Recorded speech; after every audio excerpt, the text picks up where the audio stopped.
Can you believe this guy, Mamdani? Maybe you should just call him the GQ Ji hadi. Or maybe Imam Mamdani might be a good name for this guy. Whatever name you like.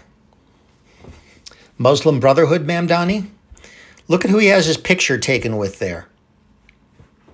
Anyways, you want to know how to take these guys down? It's actually very simple, whether it's taking down Mamdonism, socialism, communism.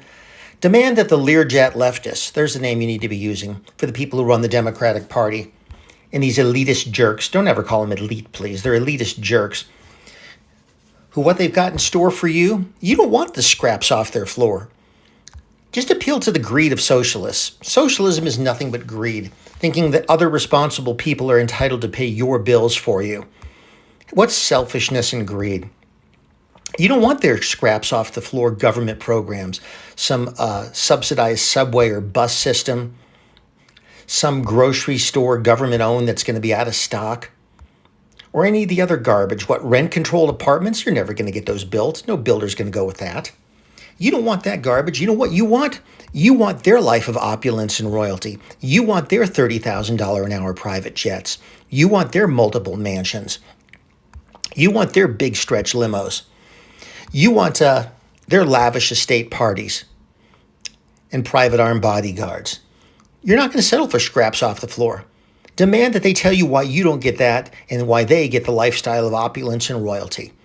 Not just Mamdani, but all the Learjet leftists who run the Democratic Party. They will squirm when they have to try to explain to you why they get everything and you get nothing but just crumbs off their floor. That's how you take them down. Now, as far as Mamdani, you're going to probably hear a lot of nonsense about Islamophobia. Remember that for 1,400 years, that word has meant fear of the spread of Islam.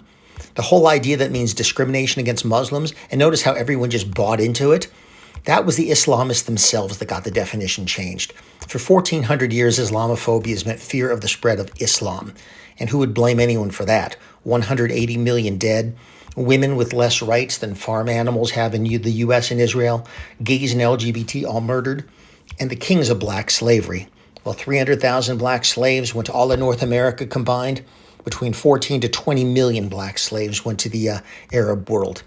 At least 50 times as many. All the men castrated on the way there with a life expectancy that was measured in months. But notice how you do this? You take them down in big chunks. Never do what Republicans do. They spew a bunch of silly policies and statistics and procedures from their safe space. Nobody cares. 2/3 of Americans can't even name the 3 branches of government. You never go small ball right-wing politics where you spew policies and statistics. You take them down in big chunks. Like, name one reason we should even allow Islam in far superior Western countries, that Islam is here to enslave under Sharia law. Big chunks. Game over. That's how you do this. And you will get a lot of cry-bullying from them. That's another term you need to learn. Cry-bullying is what Islamists, it's their only form of communication. Attack, and then pretend they're the victims. It's textbook criminal behavior, by the way. Anyways, this is how you get the job done. See you again soon.